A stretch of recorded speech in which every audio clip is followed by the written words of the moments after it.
fantástico, tá? Dito isso, vamos abrir o nosso texto dessa noite, Apocalipse capítulo 13.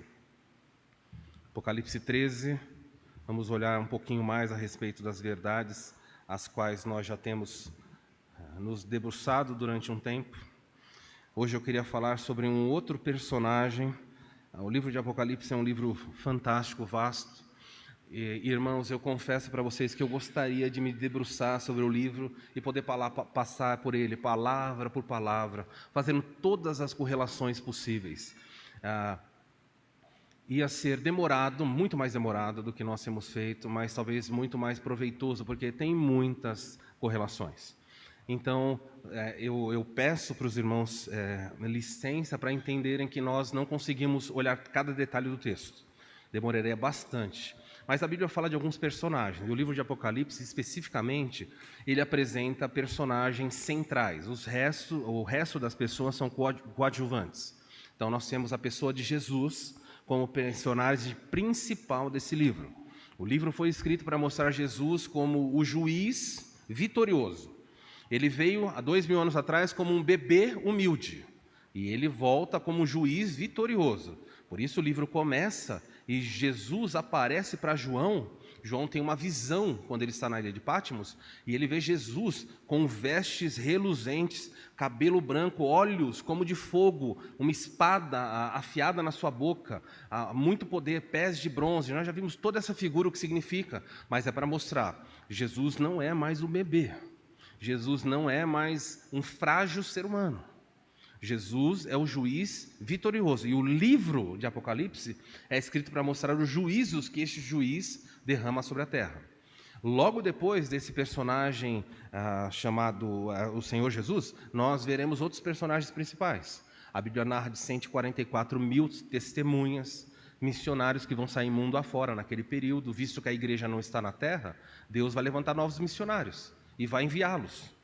Ele fala de 2 testemunhas específicas que terão um grande poder de prodígios, de realizar feitos como Moisés e Elias.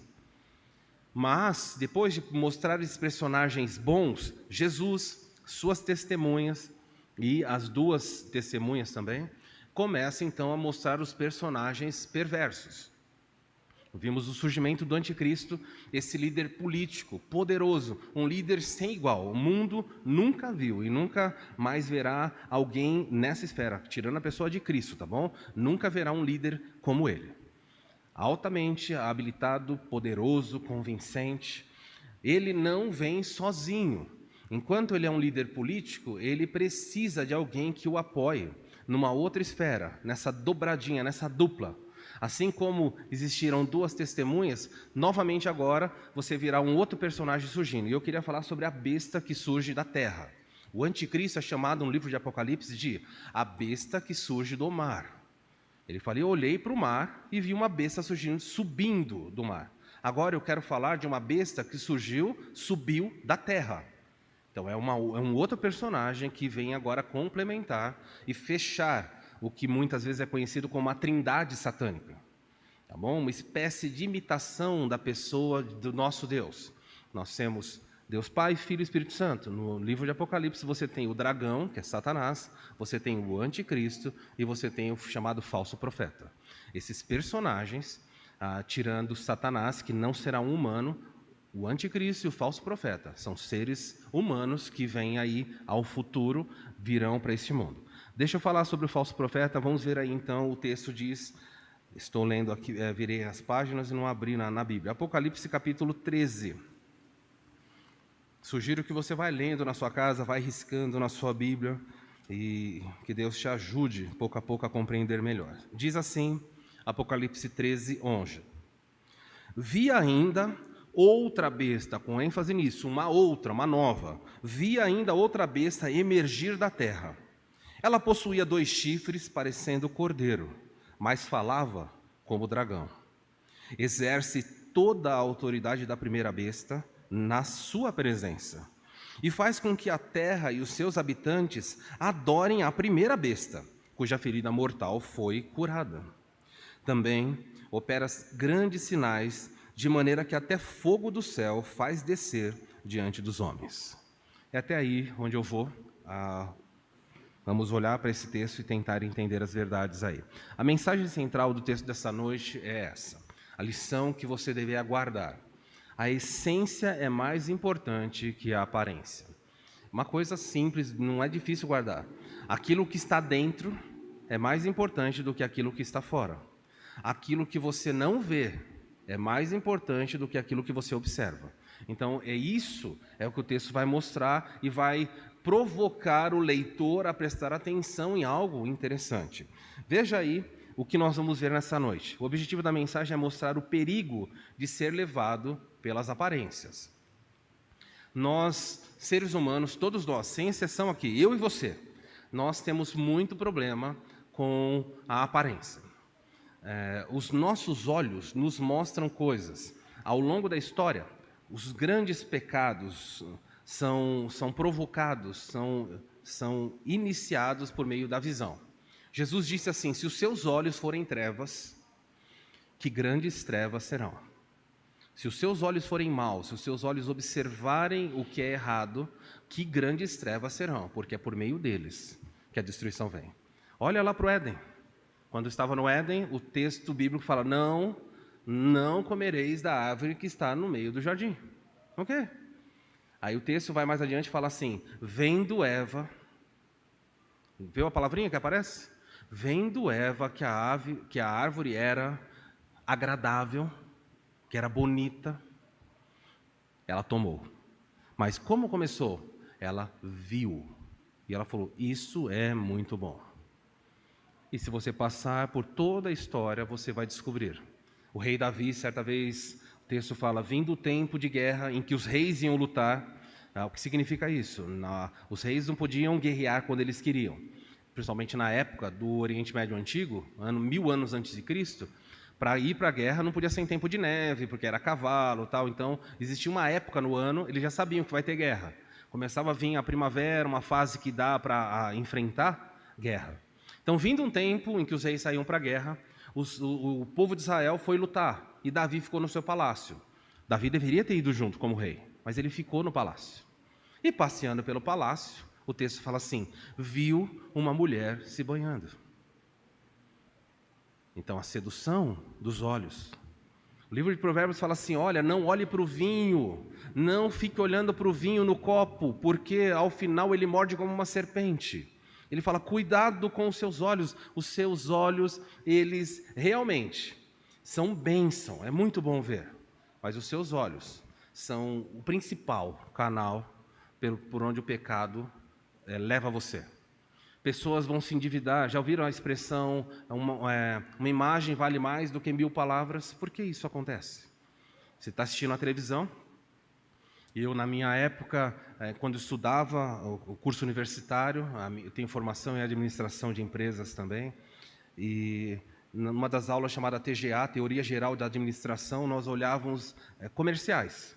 E os comerciais são feitos para enganar. E o professor deixa bem claro isso aí, ó: comercial é feito para enganar. Você já viu a pizza, quando eles cortam assim, vão fazer o programa de pizza, levanta, o queijo gruda assim, a pessoa levanta, sabe o que é aquilo? Aquilo é cola. Cola. Eu fiz um trabalho para a Stephanie, ajudei ela a preparar um trabalho para a escola e mostrei. Já viu aqueles frango assado lindo? Você fala: nunca fica assim na minha casa? Por dentro tem um rolo de papel higiênico. É muito bonito. Gente, eu poderia falar de inúmeros produtos e como eles fazem para aquele produto ficar daquela maneira.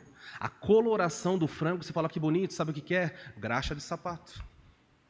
Eles passam. Por que aquela pele fica bonita? Eles pegam um maçarico, dão uma surricada na pele, ele enruga e eles passam um verniz com graxa de sapato. Enfim, eu quero que você saiba. Os mais antigos vão lembrar de um comercial que falava assim: a sua máquina não é uma...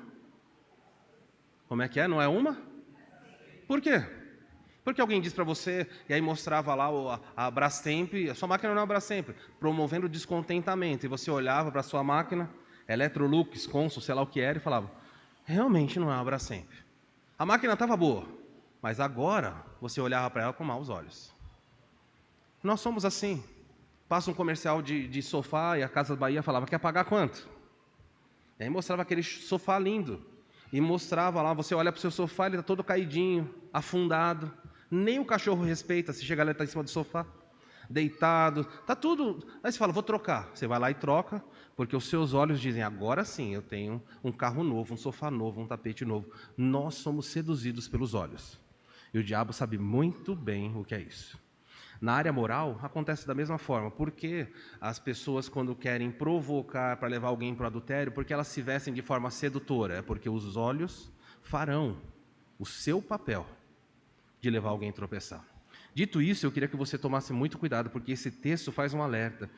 E se os evangélicos abraçassem, entendessem essas verdades, que o Senhor tenha misericórdia de nós, nós escaparíamos de tantos problemas. O perigo de ser levado pelas aparências.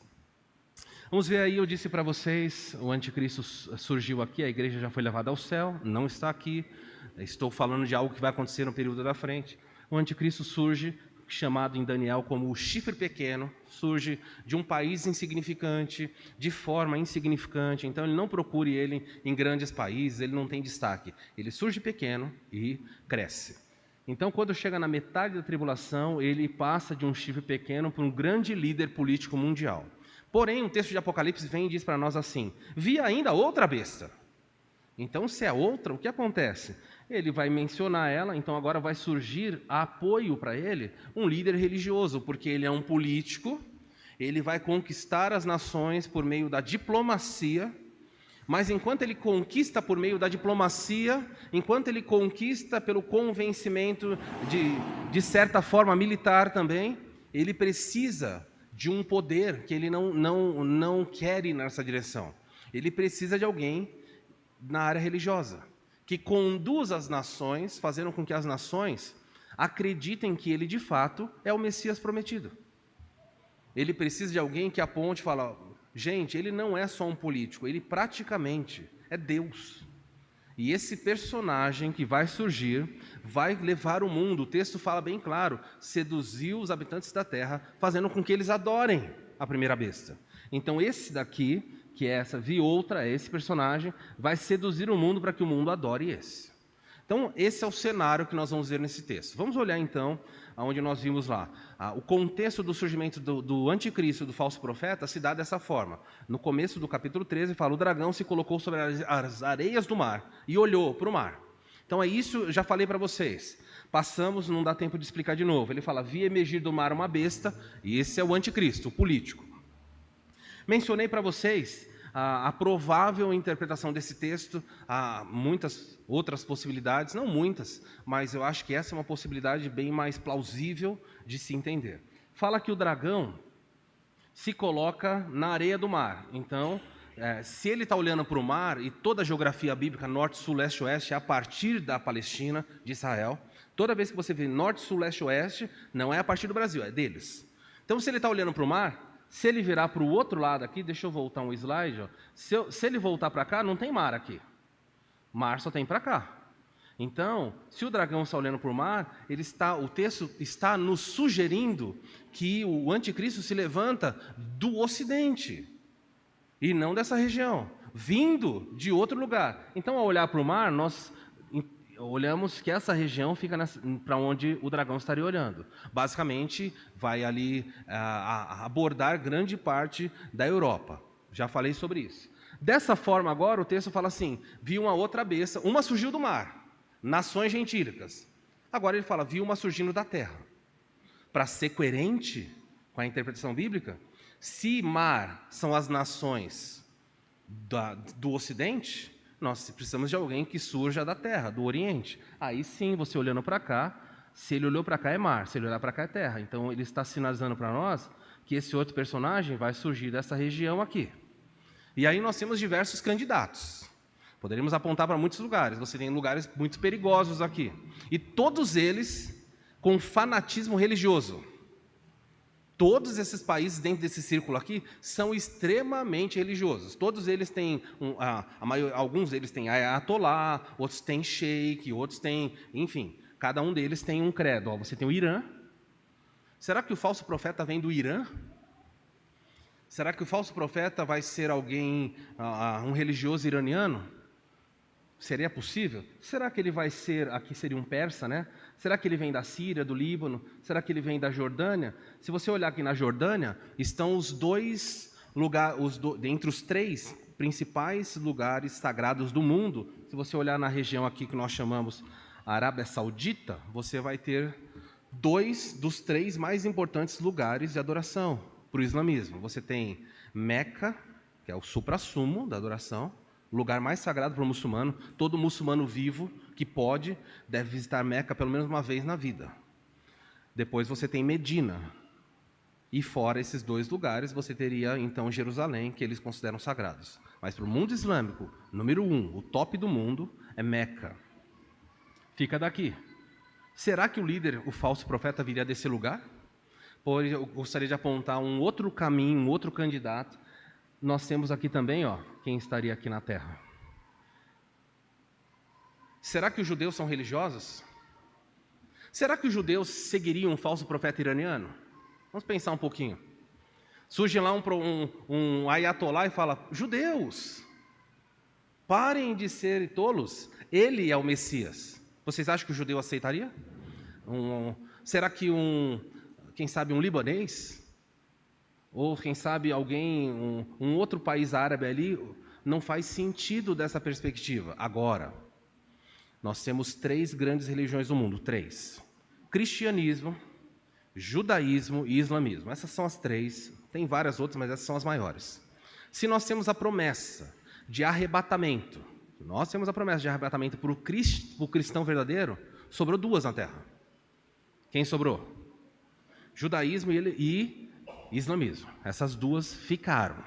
Tá bom? Ah, mas tem budismo. Não, tudo bem. Isso aí eu colocaria dentro de um outro grupo aí, mas os grandes grupos são esses daí. Então, o falso profeta provavelmente vai ser alguém de linha islâmica ou alguém de linha judaica. Como o objetivo é enganar Israel, muito provavelmente, não com certeza, o falso profeta será alguém da nação. O anticristo vem das nações e o falso profeta vem de Israel. Já pensou? Alguém de Israel, um grande rabino muito respeitado, dizendo: este é o líder que nós esperávamos. O que os judeus vão fazer? Vão abraçar. Então você consegue ver um cenário muito mais favorável a essa ideia de um falso profeta vindo da terra de Israel. Se você discordar de mim, não tem problema. Pense ali, eu só estou sendo coerente. Mar e terra. Nações, Israel. Essa parece ser o mais provável de se entender. Vamos caminhar então explicando o texto, independente de onde ele vem, vamos aprender o que isso tem a ver conosco, tá bom? Visto que a gente não vai estar lá. Em primeiro lugar, eu queria que você entendesse, o falso profeta irá aparentar ser o que de fato ele não é. O que você diria desse cordeirinho? Se eu pedisse para você descrever, que fofinho. Eu dei uma olhada ali, quando eu olhei, dá até vontade de abraçar, porque tem um olho cativante, um olhinho cativante. Gente, ele tem o narizinho, tudo foi feito nele para ser fofinho. E é isso que o texto está falando. Vir surgir da terra uma outra besta. Tinha 2 chifres como de cordeiro. Então veja que o falso profeta, quando surgir, ele não surge como alguém ameaçador. Ele surge como alguém dócil. Então nós temos alguns aspectos que poderíamos pensar. Possuía 2 chifres, olha a palavra importante aqui, parecendo cordeiro. A ideia do cordeiro está bastante relacionada à sua forma de lidar com as nações. Enquanto você tem um político poderoso, você tem um líder religioso muito amável, amistoso. Olha só, na aparência, o falso profeta terá uma aparência mansa. Eu poderia citar alguns líderes mundiais que se você olhar, não estou dizendo que eles são falsos profetas, mas estou usando eles de exemplo. Se eu falasse para você assim, Dalai Lama. Todos sabem quem é o Dalai Lama? Dalai Lama, líder lá no Tibete. Vocês acham ele um homem violento? Já viram ele gritando, batendo nas pessoas? Sempre você vê ele com aquela posição dócil, mansa, serena. Se eu falasse para você, por exemplo, o Papa Francisco, ele parece ser alguém ameaçador. Quando as pessoas olham para cima dele e falam: nossa, eu tenho medo dele. sempre dócil, gentil, tranquilo. E a maioria dos líderes, dependendo da sua religião, eles se aparentam como dóceis, como mansos. Isso é a ideia do Cordeiro. Lembra que Jesus falou: venham a mim e aprendem de mim, porque eu sou o quê? O falso profeta. Vai surgir com essa mansidão. E as pessoas falam: nossa, esse homem tem que ser de Deus. Olha como ele fala. Quando ele fala, o meu coração fica é tão gostoso ouvir esse homem. Um doce de pessoa. Cuidado, isso é aparência. Mas o mundo gosta de aparência. Em segundo lugar, ele será uma pessoa mansa e será uma pessoa dócil, cordial. Alguém que... O que é algo doce? O dócil vem dessa docilidade. Quando você está com uma pessoa, fala: que gostoso estar perto dessa pessoa. Tudo que essa pessoa fala adoça a minha vida. O que ela fala me complementa. Ela sempre tem uma palavra de sabedoria para me encaminhar, para me ajudar. Conhece alguém aqui, alguém assim, que é dócil? Pense em alguém aí, tá bom? Eu sei que não é o falso profeta, não, fica tranquilo. Mas conhece alguém que você fala assim: olha, eu gosto muito de estar com essa pessoa. Pode ser uma amiga do trabalho, pode ser um parente, um irmão, uma tia. E fala: que gostoso. Tem pessoas que vão conversar com senhoras mais de idade e falam assim: nossa, eu sinto tanto carinho na forma como ela lida, como ela me trata. E é muito legal ver isso. E nós precisamos entender que o texto está alertando que esse personagem surgirá para enganar o mundo com a sua postura mansa e dócil. E por fim, o Cordeiro tem uma figura nele muito interessante de algo inofensível. Gente, se você colocar um bode no seu quintal e você entrar, você vai ver como é difícil. Se você colocar um ganso no seu quintal e tentar entrar, você vai ver que o ganso ele ataca mais que cachorro. Mas se você colocar um cordeirinho... Gente, o cordeiro, ele é tão manso, tão dócil, tão inofensivo, que se tiver um grupo de cordeirinhos e o lobo estiver matando um cordeiro, os outros continuam comendo grama. Ele continua comendo grama, olha, e fala: nossa, ele está tão vermelhinho hoje. E continua comendo grama. Ele é inofensivo. É um animal inofensivo. Por que isso está sendo colocado para nós? A Bíblia está nos ensinando.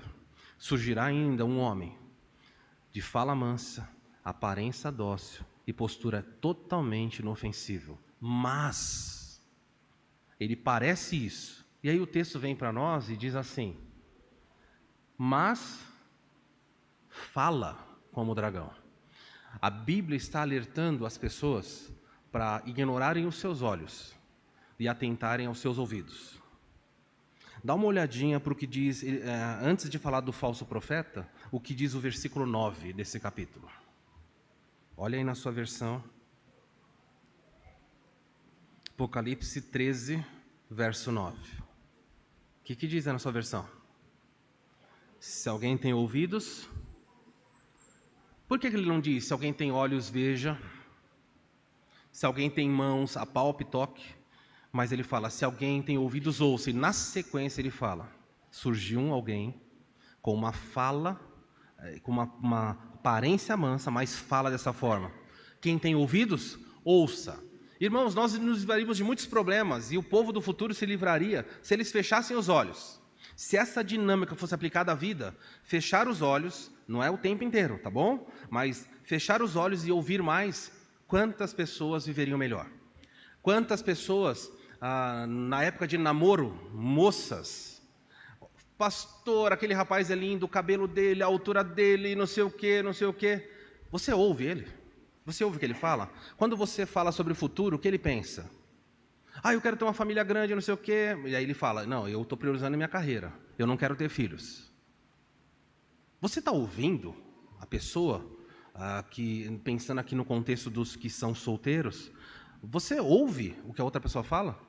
Namoro não é test drive para se conhecer fisicamente, não. Namoro é uma oportunidade de você ouvir. O que essa pessoa fala quando ela está brava? O que ela fala quando ela é contrariada? Você já perguntou se quer casar, se quer estudar, se quer ter filho, onde quer morar? Namoro é uma época de conversa, escute e feche os olhos. Escute bastante. Porque se você Se você olhar, ficar só observando, observando, observando e não escutar, aí o casamento vem e a tragédia chega. Ouça. Diversas vezes a Bíblia recomenda, se alguém tem ouvidos para ouvir, ouça, ouça. Esse personagem faz isso. Muito bem, o discurso dele é descrito da seguinte forma: ele tem aparência mansa, mas o discurso dele é voraz. O que a Bíblia está ensinando é, o que ele fala tem uma voracidade, é destrutivo, corrompe, mata. Cuidado com o que ele fala. Se você fechasse os olhos e parasse de ver o animal fofinho do cordeiro, você veria o dragão na fala dele. Irmãos, nessa noite, dia 16 de fevereiro de 2023, há inúmeros púlpitos no Brasil e no mundo, ouça-me bem, no Brasil e no mundo, cujas pessoas estão à frente, parecendo cordeiros, líderes e líderes, mas estão vociferando do púlpito como dragão. Estão dizendo para os jovens, viva uma vida sexual ativa. Estão dizendo para as pessoas, não tem problema se você é corrupto. Estão dizendo, você é livre para fazer as suas escolhas. Escolha quem você quer ser. Todos, né? Hoje está na moda, né? Que as pessoas usam aí. Por que eles querem fazer isso? E isso é o dragão falando no púlpito. Mas eles aparecem cordeiros. E infelizmente, o povo de Deus cai e tropeça, porque não observa a Escritura e não aplica a sua vida. Vem à igreja, vão embora e não escutaram o ensino bíblico. O discurso dele, a aparência é linda, o discurso é voraz, o discurso é destrutivo. Um tempo atrás, eu vi um pastor dizendo assim, numa palestra para jovens, preste atenção. Os jovens perguntaram para esse pastor se era certo ou não, se o jovem deveria se guardar a pureza sexual para dentro do casamento. E ele disse assim, não vejo problema. O que não pode é que os jovens vivam como animais. Ele falou, um cachorro se relaciona com animais quantas vezes ele quiser. Desde que haja fidelidade e exclusividade, não tem problema ter uma vida ativa fora do casamento. Pastor Batista, o que é isso? É o dragão falando no púlpito. Você sabe onde o diabo mais fala hoje? Ele fala do púlpito. O púlpito é um lugar fantástico, tem um alcance fantástico. Você quer ver uma fala que é a aparência do cordeiro? Hoje pela manhã eu falei na classe, gente, deixa eu falar para vocês.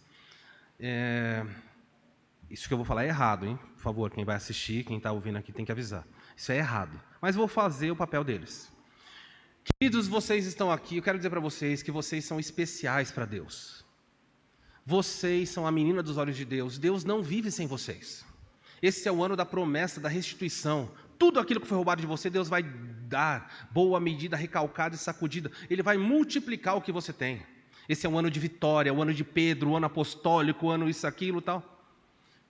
Você chegou hoje aqui caído, Deus vai te levantar, porque Deus tem um futuro maravilhoso para você. Fala isso para Paulo, que foi decapitado. Fala isso para Pedro, que foi crucificado. Fala isso para os demais apóstolos. Fala isso para Isaías, que foi cerrado ao meio. Vai lá, olha o futuro lindo, futuro que Deus tem, em outro lugar. Aqui pode ser que nós venhamos a sofrer, mas os púlpitos estão cheios de mensagem assim. Vamos lustrar o seu coração, porque você é tão especial. Esse culto não seria nada sem você. Há pastores dizendo assim, aprenda a perdoar Deus. Sabia que você tem que perdoar Deus? Ele não queria que essas coisas acontecessem na sua vida, mas aconteceu. Então, quando você for orar hoje, vira para Deus e fala, Senhor, eu te perdoo. Vá e não peques mais. E aí Deus fala, obrigado, meu filho, obrigado. Esse é meu filho, que maravilha, olha como... O dragão está falando do púlpito. E o pior é que a internet está dando voz ao dragão. Todos vêm à igreja, mas todos aqui escutam diversos pastores. E há tanto lixo sendo colocado dentro da sua cabeça. Um dos critérios, por exemplo, que nós temos nos grupos de WhatsApp da nossa igreja é, você pode compartilhar, brincar, tal. Nós não falamos sobre política, porque a igreja é partidária, e nós pedimos para que ninguém poste coisas de cunho religioso. Por quê? Porque eu preciso ouvir primeiro para saber se aquilo está certo e está na linha que nós acreditamos. Então nós evitamos isso. Mas é muito perigoso, porque eu sei que todos vocês recebem mensagens de pastores E aí ficam com vontade de compartilhar. Fiquem à vontade, mas não compartilhem na igreja e no grupo da igreja. Por quê? Porque eu preciso saber o que a igreja está se alimentando. É meu papel, é meu trabalho. Voraz, destrutivo e, por fim, letal. Vidas e vidas são destruídas, porque alguém falou manso. Olharam o cordeiro, mas ouviram o dragão. Se você entender isso, você vai ter sucesso. Deixa eu dar alguns exemplos aqui. Quem tem ouvidos ouça, como eu falei. Não acredite em tudo que você vê. Até o sal tem aparência de açúcar. Sabia disso? Você olha o sal e fala, nossa, vai lá, pega uma colher e fala, que gostoso. Põe a colher na boca. Parece, mas é só aparência. Quando você põe na boca, vem a destruição. Deixa eu mencionar algumas coisas. Olha como nós somos um povo, o ser humano é um povo passível de ser traído pelos olhos.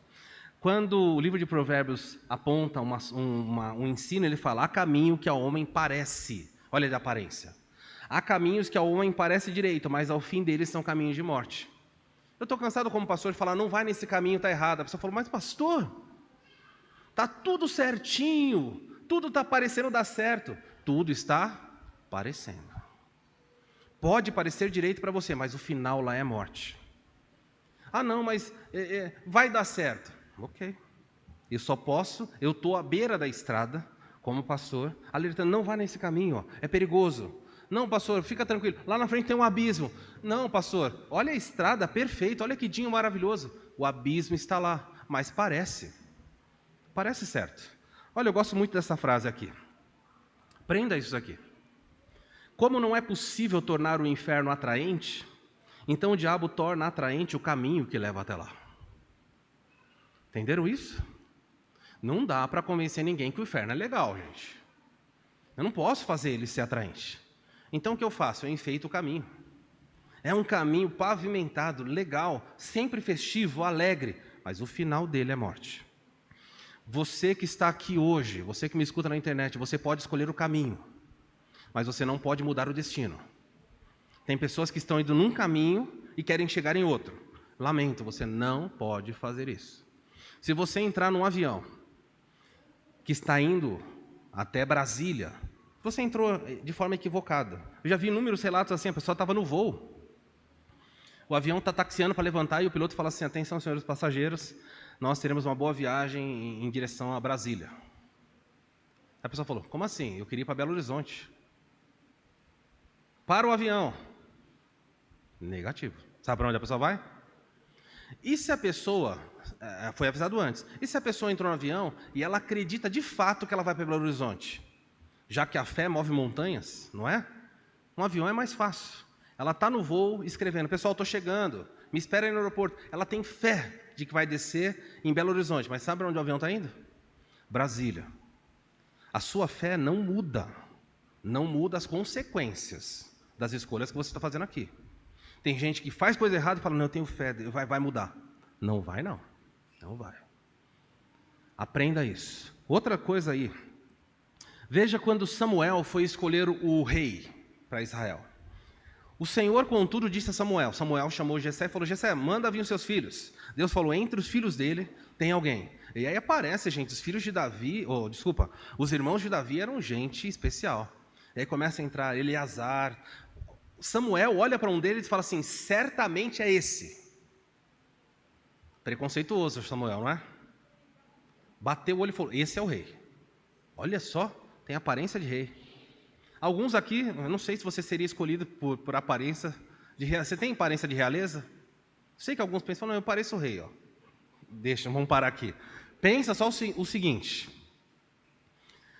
Samuel olhou e o que Deus disse para ele? Contudo, o Senhor, contudo, disse a Samuel, não considere a sua aparência, nem a sua altura, pois eu o rejeitei. E agora vem o ensino. O Senhor não vê como o homem. Não. Como é que o homem vê? O homem vê a aparência, mas o Senhor vê o coração. Essência é mais importante que aparência. Deixa eu só fazer uma notinha aqui para não complicar a vida de todo mundo.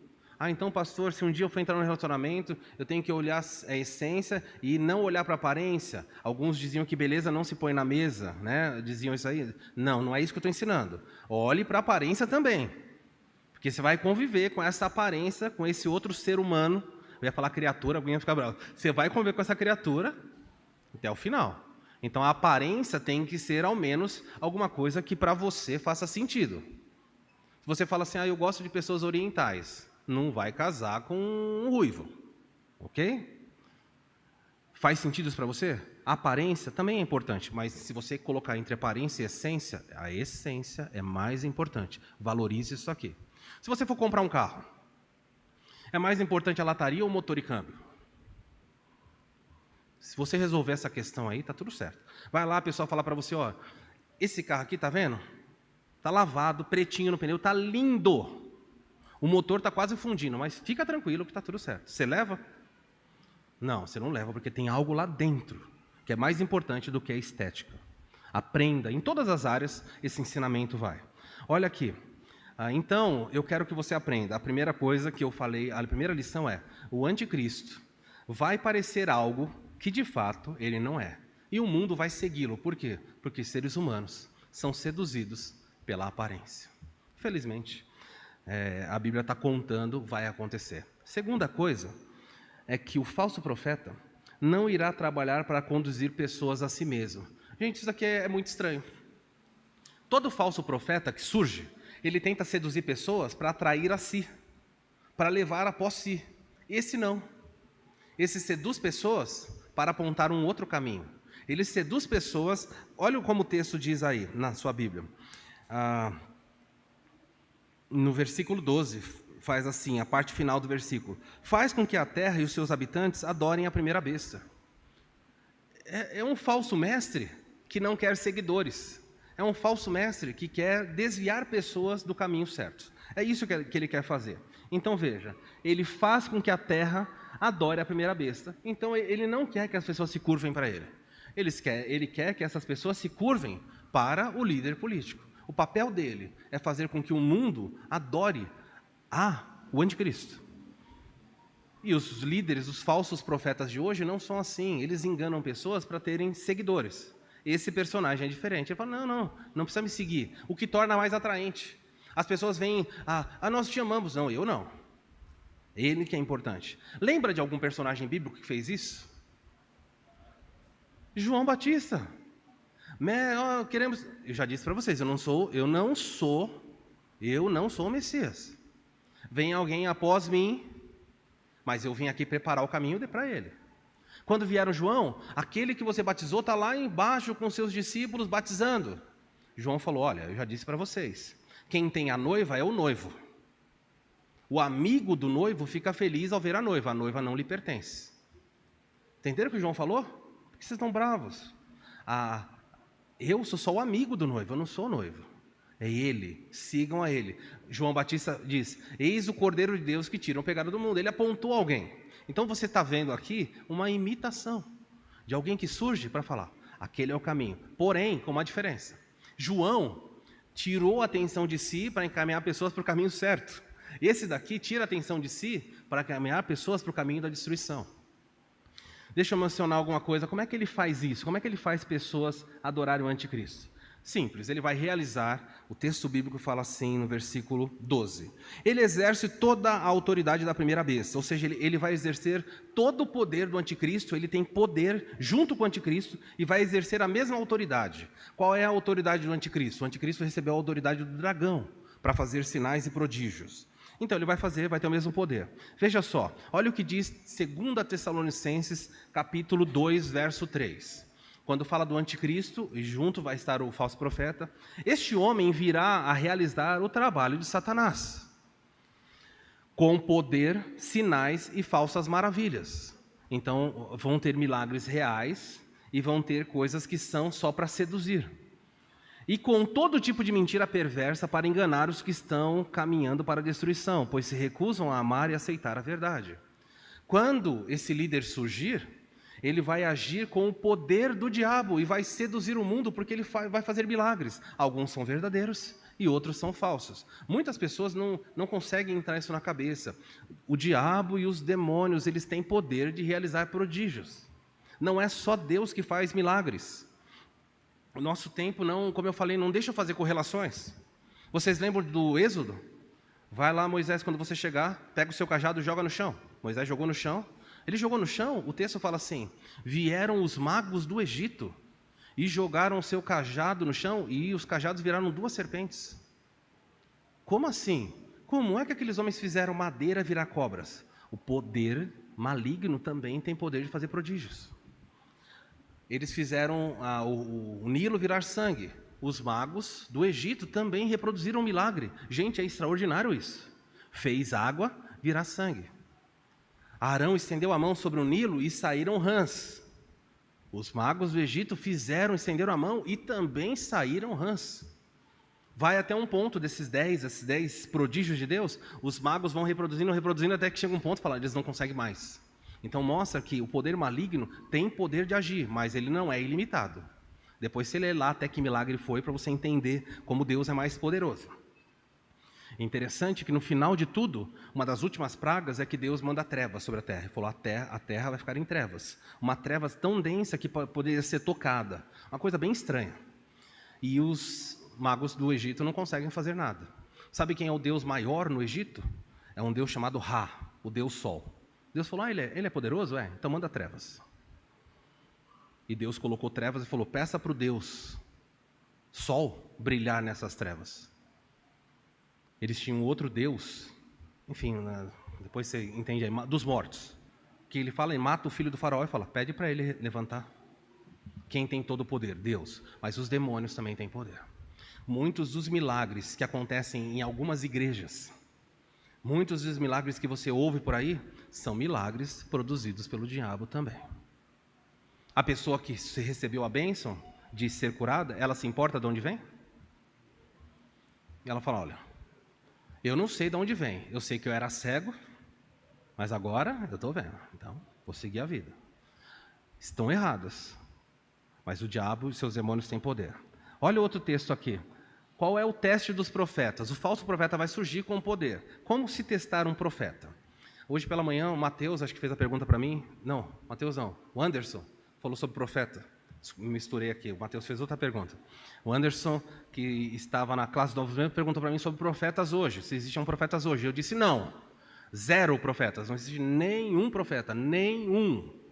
Espero repetir na internet várias vezes. Não existem mais profetas hoje no sentido bíblico. Existe profeta apenas num sentido muito restrito. Por exemplo, alguém que prega a Bíblia está profetizando, proferindo algo da Escritura. Eu estou lendo aqui, nesse sentido, bem limitado, ok. Mas eu nem usaria isso aí para profeta. Profeta no Antigo Testamento era alguém que falava, assim diz o Senhor. E pronto, falava e ia acontecer. Erros e acertos do profeta. Profeta não erra. Sabe por que o profeta não pode errar? Porque o profeta diz, assim diz o Senhor. Se o profeta errar, quem errou? O Senhor, ele é só o porta-voz. O profeta não pode acertar 99. Ele tem que acertar 100% das vezes. Vamos aplicar o teste dos profetas. Foi perguntado para Moisés isso. Moisés, foi dito, Deus diz para Moisés, avise o povo que eu levantaria um profeta semelhante a você. Deus falou para Moisés, Moisés, no futuro, eu vou levantar um profeta semelhante a você, Moisés, e o povo tem que ouvir ele. Moisés foi e repetiu, pessoal, irmãos, um dia Deus vai levantar um profeta semelhante a mim, escutem a ele. E o pessoal falou, mas como nós vamos saber se o profeta é do Senhor ou não?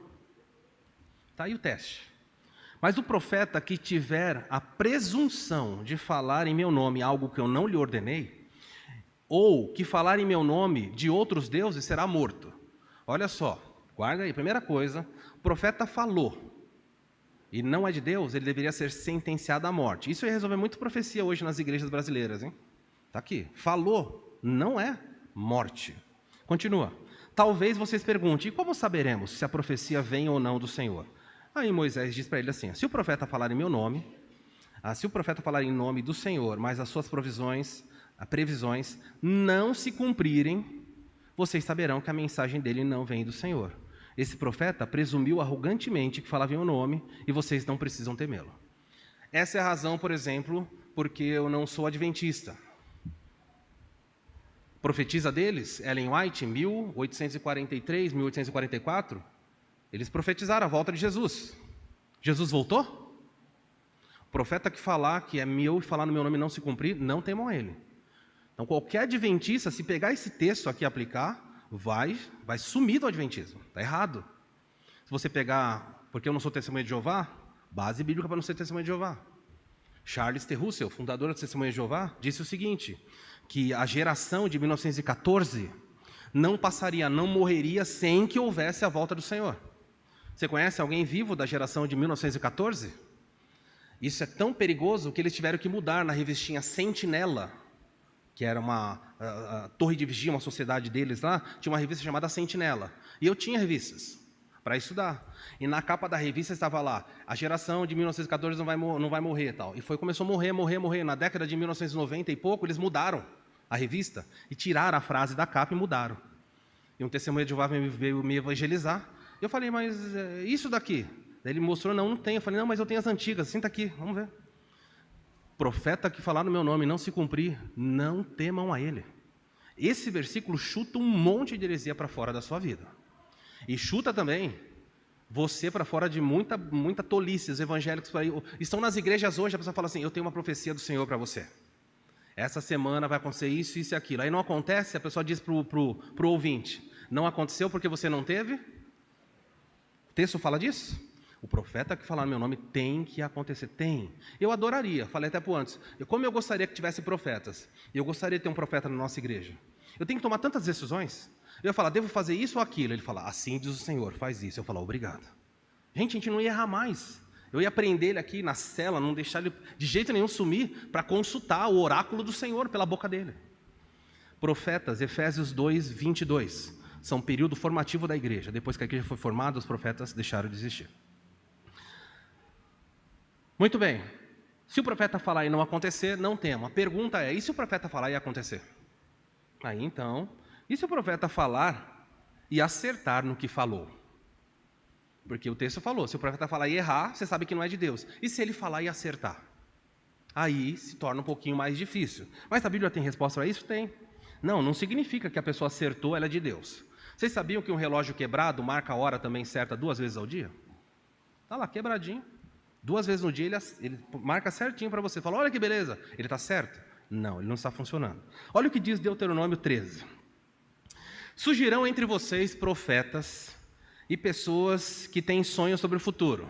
Parece que foi escrito hoje, né? Tem igrejas, tem gente sonhando, sonhadores. Eu tive um sonho, uma visão. Deus falou para Israel, não para a igreja. Surgirão pessoas, por quê? Porque o diabo também usa. Surgirão pessoas com sonhos sobre o futuro. E eles prometerão sinais e milagres. Tem gente que profetiza, Deus vai restituir, vai ser um ano de vitória. Isso é para hoje, atual. Continua. Se os sinais ou milagres preditos acontecerem, então ele está falando assim, ó, se o que ele falou aconteceu, ele falou que você ia ganhar a bicicleta, você ganhou. Ele falou que a dor na costela, na terceira, ia sumir, sumiu. Ele falou tal coisa, aconteceu. Falou para você, aconteceu? O texto fala assim, depois de ele fazer isso, se ele disser para você, venha, vamos adorar um Deus diferente, deuses que até então vocês não conheciam, não deem ouvidos à palavra deles. É um teste do Senhor, preste atenção. Quem está testando? O povo de Israel? Esses profetas acertaram porque Deus queria testar vocês para saber se vocês de fato amam o Senhor de todo o coração. Profecia certa não é sinal de que a pessoa é de Deus. Ouça o que eu vou dizer. É possível que uma pessoa viva a vida toda e não faça nenhum prodígio. Nunca faça nenhum prodígio, nenhum sonho, não faça nada, não faça nenhum milagre. E seja uma pessoa, uma mulher, um homem do Senhor. E é possível que alguém que esteja arrebentando de fazer milagres seja um servo de Satanás. É o que o texto está dizendo para nós. Cuidado com o que você vê. Olha aqui. O falso profeta não irá trabalhar para conduzir pessoas a Cristo. Também opera grandes sinais. É assim que o mundo vai seguir.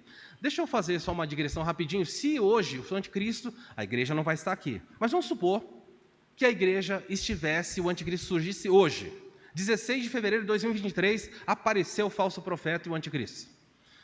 Quem seriam os maiores seguidores do falso profeta e o anticristo? Quem vocês acham? Os do mundo? É muito triste, mas a verdade é, os evangélicos seriam os maiores seguidores do falso profeta. Qualquer milagrezinho que acontece, é do Senhor, glória a Deus. É isso que ele está falando. Os mais tolos são os evangélicos. Seriam assim, cativos, arrebatados, porque o evangélico, o falso evangélico, e até alguns verdadeiros, eles acreditam em tudo que se fala. É terrível isso. Não tem povo mais crédulo, mais seguidor do falso profeta do que o evangélico atual. Se seguem esses evangélicos de hoje os falsos sinais, imagine se vissem os verdadeiros. Já pensou alguém mandando fazer fogo do céu cair? Você acha que algum evangélico quer dizer que a pessoa não é de Deus? A pessoa vende vassoura na igreja e a pessoa fala, é de Deus. A pessoa vende o sabonete que tira pecado, a pessoa fala, olha, o servo de Deus. Você imagina se ele fizer prodígios. Irmãos, feijão que cura Covid. Bom, os irmãos entenderam. O povo evangélico é um povo muito tolo, muito tolo. Espero que você não seja assim. Efésios diz, não sejam como meninos, levados de um lado para o outro, com todo o vento de doutrina. Provai os espíritos e sabeis se eles procedem ou não do Senhor. Atenção, uma coisa importante, o diabo, eu estou caminhando para o final, o diabo usa pessoas, eu coloquei ali amigas, com a intenção de nos desviar do caminho certo. Preste atenção, porque eu quero terminar com essa lição, essa aplicação importante. A primeira, só tem 2 pontos a mensagem. A primeira é que, cuidado com os seus olhos, cuidado com aquilo que seduz você. Há pessoas que são seduzidas, eu quero ir nessa igreja porque essa igreja é um palácio, tem muita gente. Eu quero ir nesse lugar porque os olhos levam a pessoa ao tropeço. Você pode estar em um lugar espetacular dos seus olhos. Não que seja errado ter. Eu estou falando cuidado, porque não é isso que mostra Deus agindo. Não é. O ministério apostólico, o ministério da igreja primitiva, eles eram muito simples. É o contrário. Então toma cuidado com o que os seus olhos buscam. Segundo lugar, tome cuidado com os amigos. O diabo coloca na vida dos crentes. E eu vou falar isso com muita tristeza e não sei da sua vida, não estou dando indireta para ninguém, estou dando direta, tá bom? No púlpito é um lugar de dar direta mesmo, não é indireta não. É Deus falando, espero que chegue ao seu coração. O diabo coloca pessoas na nossa vida de 2 formas. Há pessoas que são amigos de fato, não são pessoas mal intencionadas, são amigos, mas são instrumentos que vão nos prejudicar. E há pessoas que são plantadas na nossa vida que não são amigos e também são colocados para nos desviar. Elas vão fazer o papel do falso profeta. Qual é o papel do falso profeta? Eles não querem seguidores, eles só querem desviar você do caminho. Há pessoas que chegam à sua vida, e algumas pessoas, talvez você identifique, estão tão próximas de você, elas não querem que você siga ela, elas só querem que você saia do caminho certo. Vou dar alguns exemplos para você. Por exemplo, há pessoas que parecem cordeiros, mas ouçam essas pessoas o que elas estão dizendo. Algumas pessoas vão dizer assim para você, você também merece ser feliz. Já ouviu isso de alguém? Tem uma coisa que Deus fala para você não fazer, a pessoa fala assim, mas como assim? Você merece ser feliz. Feche os olhos e escute o dragão. Não olha para aquele amigo e fala, nossa, que pessoa maravilhosa. Eu estou tão abatido, a pessoa pôs a mão no meu ombro e falou assim, você merece ser feliz. Você achou isso na Bíblia? Acha um versículo que fala que você merece ser feliz. Se você falar, eu vou fazer uma série de mensagens sobre felicidade. Vou fazer uma série sobre como ser feliz. Não tem nem meio versículo. Você não merece ser feliz. Sabe o que nós merecíamos? O salário do pecado, esse é o que você merecia. Mas Deus, sendo rico em misericórdia, mandou o seu Filho para nos salvar. Isso é graça. Você não merece ser feliz. Deus tem um plano, mas esse plano nem sempre passa pela sua felicidade. Cuidado com quem diz para você outra coisa. Pare. Ninguém é perfeito. Você se cobra, você faz uma coisa errada, você está triste, fala, nossa, pisei na bola, pequei. A pessoa fala, para. Ninguém é perfeito. Olha, seja mais bondoso consigo mesmo. Feche os olhos e escute o dragão. Está aqui, na sua frente. Pode estar no sofá da sua casa, pode estar no seu trabalho, e a pessoa está dizendo para você, não se cobre tanto. Ou, ninguém é perfeito, a carne é fraca. Já ouviu isso? Onde se diz muito isso, a carne é fraca? É fora da igreja ou dentro da igreja? O diabo coloca pessoas para dizer para você, você tropeçou? Fica tranquilo, é que a sua carne é fraca. Dragão falando. você se cobra demais. Não é assim. Se você continuar se cobrando assim, eu não sei. Ninguém faz isso que você faz. Tá bom. Por que você quer ter esse padrão? É o dragão falando para você. Outra frase: não seja tão radical. Você é muito radical com essas coisas de Deus, assim, Bíblia, esses negócios. Não é assim, não. Isso foi em outra época. Agora o mundo mudou. Você ainda continua acreditando que a Bíblia é a palavra de Deus? Que ela tem resposta para tudo? Não seja radical. Deixa eu mostrar para você um texto, e eu termino com isso. Desse tempo em diante, Mateus 16, Jesus está prestes a ir para o Monte da Transfiguração e acontece o seguinte. Desse tempo, começou Jesus a mostrar aos seus discípulos que lhe era necessário seguir para Jerusalém e sofrer muitas coisas dos anciãos e dos principais sacerdotes, dos escribas, ser morto e ser ressuscitado ao terceiro dia. Então Jesus fala para os seus discípulos: a partir de agora, eu quero que vocês saibam, é necessário que eu vá para Jerusalém, que eu seja morto e depois ressuscite. Olha o que Pedro faz. Então Pedro, chamando-o à parte, começou a reprová-lo, dizendo: tem compaixão de ti, Senhor, isso de nenhum modo te acontecerá. Pergunto a você, preste atenção: Pedro gostava de Jesus? Sim ou não? Pedro era um discípulo leal de Cristo? Era. Pedro queria que Jesus seguisse ele? Não. Pedro não queria que Jesus venha me seguir. Pedro estava sendo usado pelo diabo, simplesmente não para conseguir um seguidor, mas para tirar Jesus do caminho certo. O diabo usa pessoas. Como é que eu sei que é isso? Olha o que Jesus fala para Pedro. Mas Jesus, voltando-se a Pedro, disse: para trás de mim, Satanás. Eu poderia trocar tranquilamente para dragão. Tu és para mim pedra de tropeço, e não cogitas as coisas de Deus, e sim a dos homens. Irmão, vasculhe a sua vida. Ouça-me bem. Você deveria ter medo disso. Existem inúmeras pessoas plantadas ao seu lado, que não querem que você siga elas, mas estão aí para desviar você do caminho certo. Não vá nessa igreja, não ande com essas pessoas, não seja radical, não faça isso, não faça aquilo. Se você identificar essa pessoa, ela pode ser uma pessoa que você ama, porque Jesus não amava Pedro. Mas você precisa identificar o dragão por trás dela. Você pode dizer, pessoal, o que você está falando é errado. A Bíblia diz que isso é errado. Pare de falar isso. Ah, pare de falar isso. Você está falando como um dragão. A Bíblia não ensina isso. Se você fizer isso, maravilha. O diabo nem sempre busca seguidores. Às vezes só quer desviar você do caminho. Pode seguir quem você quiser, só saia do caminho certo. Queridos, quero pedir para você abaixar sua cabeça e terminarmos com essa oração. Enquanto eu preparava essa mensagem, meu coração queimava por vocês.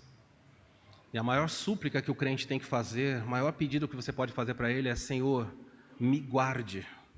É preciso muito poder para guardar você. Talvez você tenha que falar: Senhor Deus, me guarde do poder do mal, protegido, amparado nos seus cuidados. Senhor, me guarde do tropeço. Senhor, me guarde dos falsos amigos que estão dentro da minha casa, estão à minha volta. Eles estão me levando para o tropeço. Pai, tem misericórdia de mim, me guarde pelo seu poder, porque se não for o seu poder, não há esperança para mim. Eu não tenho forças para isso. Ah, Senhor, me guarde do poder do mal. Até o dia em que o Senhor me busque, me guarde, Senhor. O falso profeta não chegou, mas existem muitos falsos profetas seduzindo os crentes e destruindo vidas. Pai Santo, nos guarda do poder do mal.